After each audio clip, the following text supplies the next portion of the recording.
We're just days away from UFC Shanghai, Zhang Mingyang versus Johnny Walker, which means it's time for me to break down every single fight on this card, starting with the first fight, going all the way up to the main event of the evening. You guys know how it goes. This fight's an early one.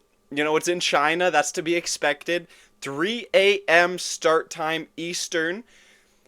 That's insane. I've got to wake up in the middle of the night, morning, some would say, early morning, Saturday morning, if I want to watch all the fights. And you know that I'm going to try my best to be up at 3 a.m. watching that first fight of the night, which is, let me just get right into it with my first prediction of the night. Diyar Nurgozhay versus Uran Satybaldiev. This is actually an interesting fight to start the card, because both of these guys just lost their last fight and they were undefeated before, 10-0 and 9-0. Now they're 10-1 and 9-1. But Satybaldiev has a 5-inch reach advantage on Nurgozhay. Satybaldiev's dropping down from heavyweight to light heavyweight. Nurgozhay just missed weight in his last fight to Brenson Ribeiro by 5 pounds. That's a massive weight miss. So the question is, can Nurgozhay even make weight here? Can Satybaldiev really make weight? Both of these guys are going to be having a big cut, I think. I'm going to have to go with Satybaldiev. Nurgozhay has this weird thing on the feet where he's like grabbing at his eye every 10 seconds. It's like a weird tick. He somehow went 10-0 with it. They were really making a point of it on the broadcast last time he was in the cage. It's very obvious when he fights. You will notice it. Like, he'll be striking, wipes his eye, wipes his eye, striking. Like, it's like, what's in your eye? Do you got pink eye, buddy? What's going on? He's going to be doing that again. That's going to be part of the fight. And I think Satybaldiev is going to be able to exploit him. I don't think Nurgozhay really is going to live up to his 10-0 record. I think Satybaldiev has a bit more potential. He looked good in, what was the previous promotion? Was it LFA? Yeah, it was LFA. He looked good in LFA before he came and fought Martin Buday. Satybaldiev's like he's one of the guys I actually did quite a bit of research on when he came and fought Martin Buday on short notice. I was like, should I be picking this guy? I nearly did. I didn't go with Satybaldiev, I'm pretty sure. But I'm going to go with Satybaldiev here to win by a submission, I will say, within the distance. I could see a submission or a KO. I'm going to go Satybaldiev by submission. Moving on to the second fight of the night, Rongzhu versus Su Young Yu.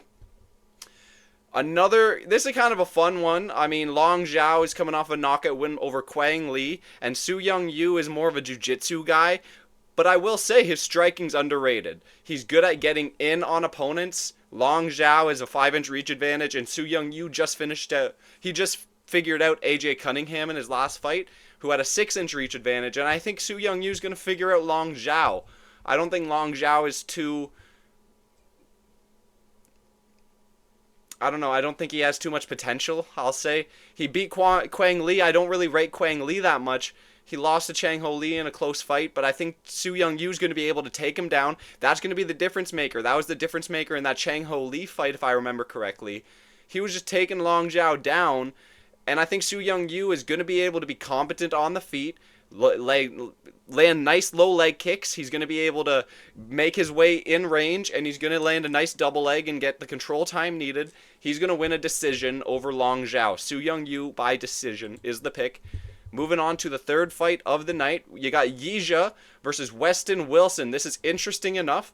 The biggest favorite on the entire card, minus 1,400.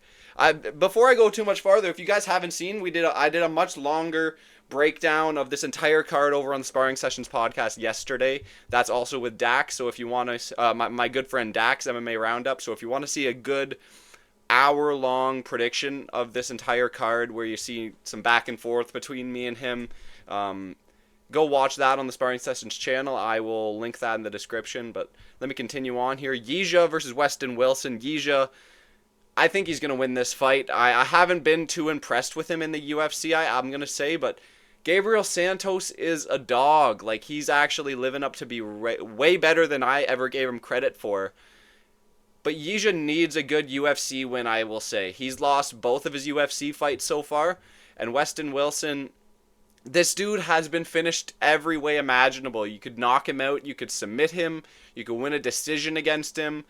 And Yihza is a submission artist. I'm actually going to say Yihza is going to find a submission over Westin Wilson, which might be controversial because I feel like that's Wilson's game almost, is his grappling. But I think Yihza's going to knock him down maybe, and he's going to submit him in the second round of this fight. Yihza by submission is my pick. Moving on to the next fight of the night, we're going Michel Pereira versus Kyle Daukaus. Returnee Kyle Daukaus. What a run this dude's had on the regional scene, CFFC. Knockout streak, or a finish streak at least. Two fight finish streak, 4-fight winning streak. Michel Pereira on a 2-fight losing streak. He's at a 3-inch reach disadvantage to Kyle Daukaus here. But Kyle Daukaus has lost in the past to some... I mean, I don't want to go through all of Michel Pereira's losses, but Kyle Daukaus has lost to Roman Dolidze by knockout, Eric Anders by knockout. He lost to Phil Hawes by decision, and that was before Phil Hawes was a different person. I'm going to say Michel Pereira, I think he's going to knock out Kyle Daukaus early on into this fight, whether it be body shots or an actual KO. Michel Pereira is finishing Kyle Daukaus. He's got really strong shots to the body. You saw that. You've seen it in the past couple fights. Despite him losing, he landed a good shot on Hernandez early on, if I remember correctly. The fight before that as well, to Ihor Pereira, he knocked down Pereira, or he folded Pereira with a body shot like right at the start of that fight. Same with the Michel fight. This dude has really strong body shots, and I think he's going to use that on Kyle Daukaus and find a finish early on in the first round. That's going to be my pick. Michel Pereira by first round knockout. Moving on, Rongzhu versus Austin Hubbard. Rongzhu coming off of a win over Cody Steele earlier this year, and Austin Hubbard coming off of a loss to Markel Medeiros earlier this year. He also lost to Alexander Hernandez late last year. Rongzhu's last loss was to Chris Padilla by doctor stoppage. What was happening in that fight? Rongzhu was actually doing pretty good. He was let me pull up the stats just so I can tell the full story, but he was doing pretty good if I remember correctly. It was Padilla landed an elbow underneath Rongzhu's eye that cut him open, and it was a dog fight, it looks like. But it cut him open, and the fight had to be stopped. It was a brutal cut, but Rongzhu was still doing incredible in that fight, dogging it out with Chris Padilla, which I don't think Hubbard would have been doing that good on the feet. But I think Rongzhu is going to be able to figure out the grappling, the wet blanket of Austin Hubbard, and I think he's going to win a decision. Rongzhu by decision is the pick.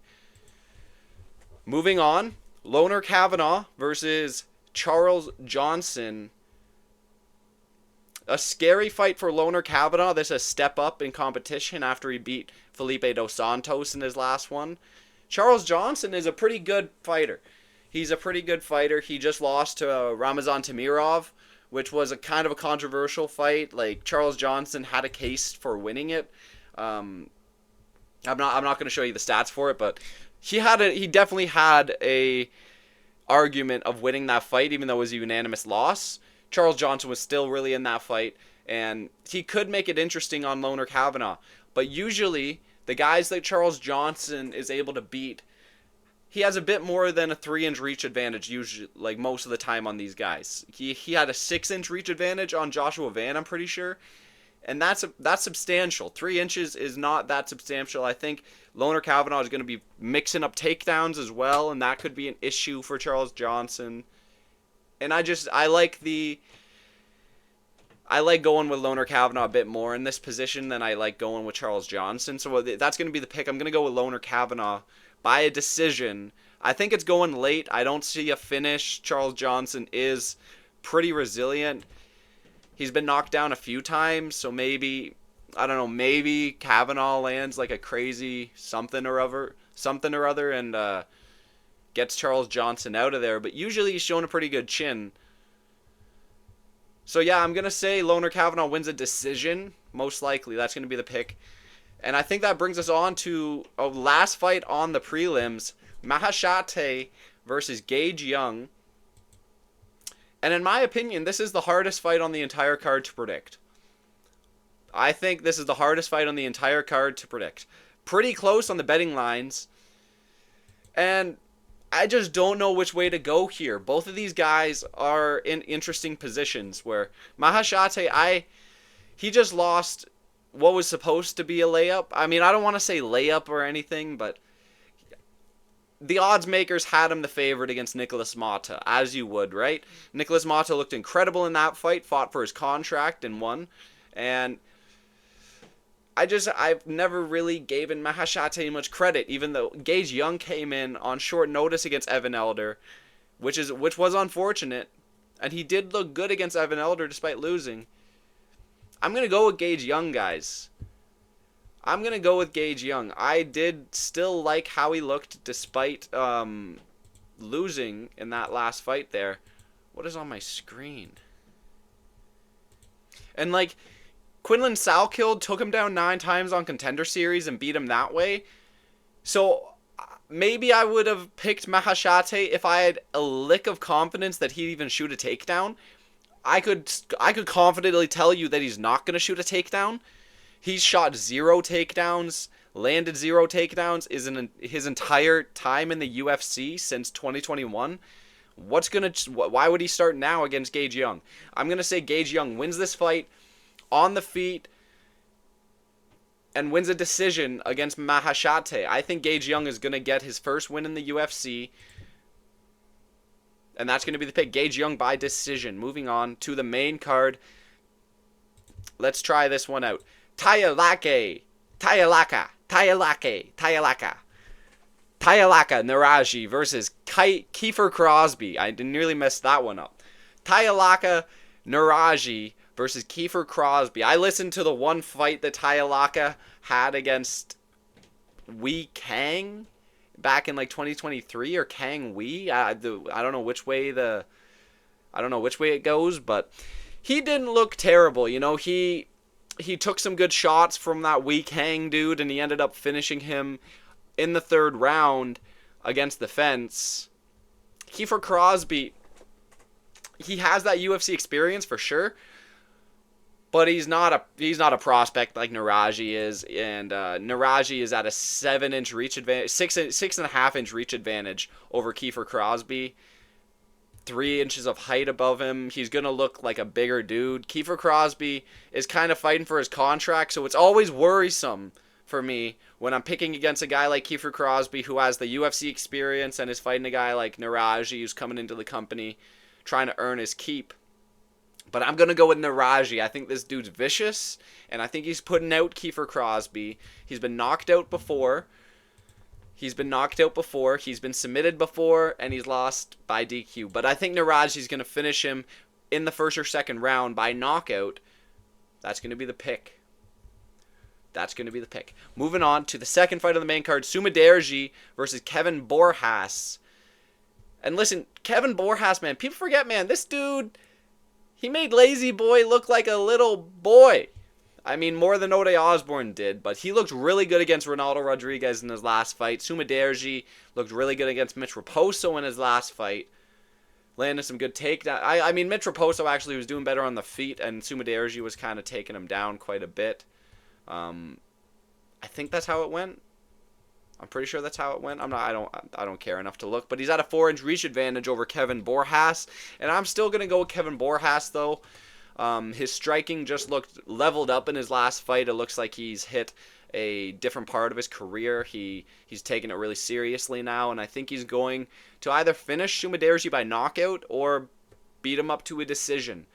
I'm going to say Kevin Borjas by decision officially, though. That's going to be the pick. Moving on to the featured fight on the card, Sergei Pavlovich versus Waldo Cortes Acosta. 6-inch reach advantage for Sergei Pavlovich, which is massive.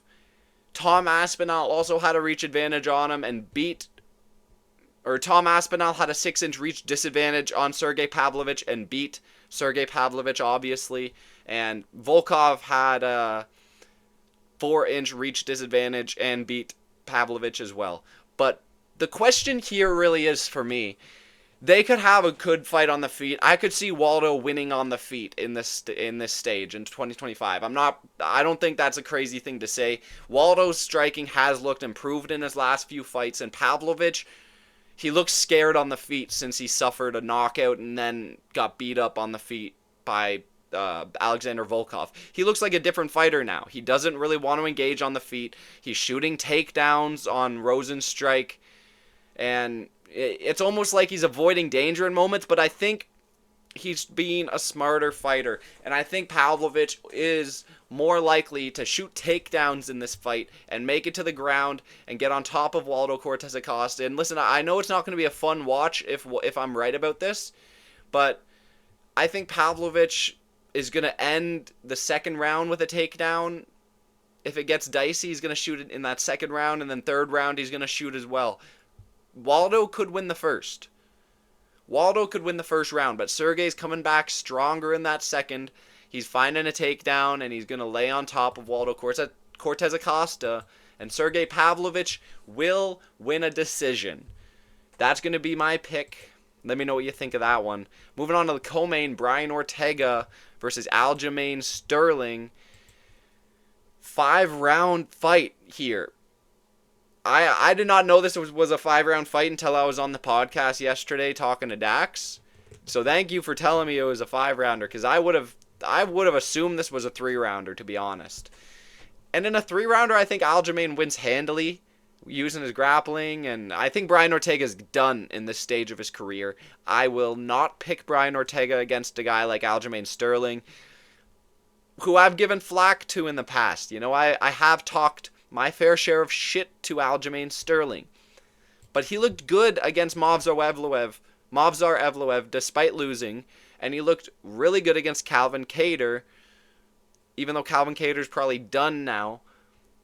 Brian Ortega's only win is Yair Rodriguez in the last 5 years, nearly.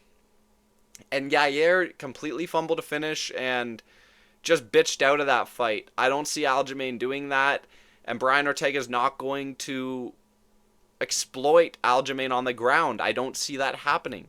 Aljamain's a big dude, powerful. I'm worried about his striking. I'm worried about how this fight's going to look on the feet, and sometimes when it's two grapplers, that's a lot of what you see is on the feet. But I think Aljamain's going to be able to figure Brian Ortega out. In 2025, I'm going to say Aljamain wins a decision against Brian Ortega. As we move on to the main event, Johnny, people forget, man, Tristan Tate pulls up a video, his favorite whiskey, Johnny Walker. What do I do at the duty free? Fucking Johnny Walker. That night, sipping fucking Johnny Walker in the war room, chilling. Why? Because I studied, bro. That's it. Listen, what did Johnny Walker do? What did he do to deserve this? Seriously, what did Johnny Walker do to deserve this? He lost 1 year and 7 months ago to Magomed Ankalaev. He first got hit by an illegal knee by Magomed Ankalaev. 1 year and 9 months ago, he got hit by an illegal knee from Magomed Ankalaev and couldn't remember that he was in the desert. We all remember. We all remember that. 1 year and 7 months ago, Magomed Ankalaev writes history and absolutely nukes the chin of Johnny Walker. Terrible loss for him. 1 year and 1 month ago, Volkan Ozdemir completely lays out Johnny Walker flat out in that first round. Flat like a board. Why would he get Mingyang Zhang after that? Why would he sign up for that? Listen, Johnny Walker is at a 7-inch reach advantage on Mingyang Zhang. So maybe in his fucked up, crazy ass brain, he thinks he's going to knock out Mingyang Zhang. Maybe he's looking at Mingyang Zhang's record and he's looking at some of these early fights. Listen, this dude's on nearly a 15-fight knockout streak, or finish streak at least. 1, 2, 3, 4, 5, 6, 7, 8, 9, 10, 11, 12 in a row. That's crazy. That is crazy. And he's Like, I mean, yeah, he's been finished a few times before. I'm not saying it's not possible. There is a realm of possibility where Johnny Walker throws a spinning back fist or a spinning back kick or a flying knee. And maybe it connects on Mingyang Zhang's chin.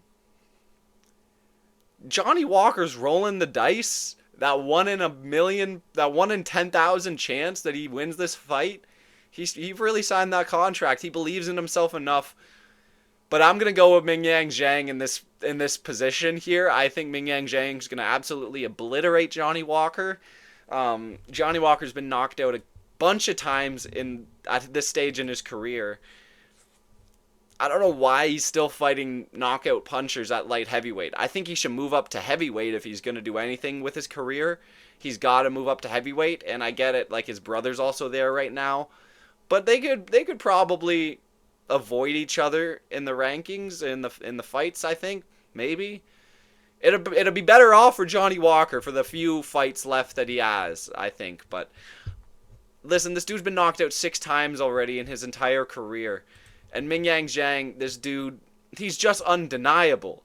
He's undeniable. Like, he looked incredible against Anthony Smith. I just want to quickly make a point. He's gotten the easiest path in light heavyweight you could imagine. He's a power puncher, a knockout power puncher, and he got... I won't talk shit about Tuco. Brenson Ribeiro, who's been knocked out a couple times. Ozzy Diaz and Anthony Smith is his run in light heavyweight so far. It's the easiest run in light heavyweight you could imagine. And it only continues this Saturday. Mingyang Zhang will be getting a first-round knockout over Johnny Walker. That will be my official pick. Let me know what you guys think. That's the entire card. Starting at 3 a.m. on Saturday morning. Will you be up watching? I know I will. Anyways, that's the card. That's the entire predictions for UFC Shanghai. Thank you for watching. Make sure to like, comment, subscribe. We'll be back here for more soon. See you later.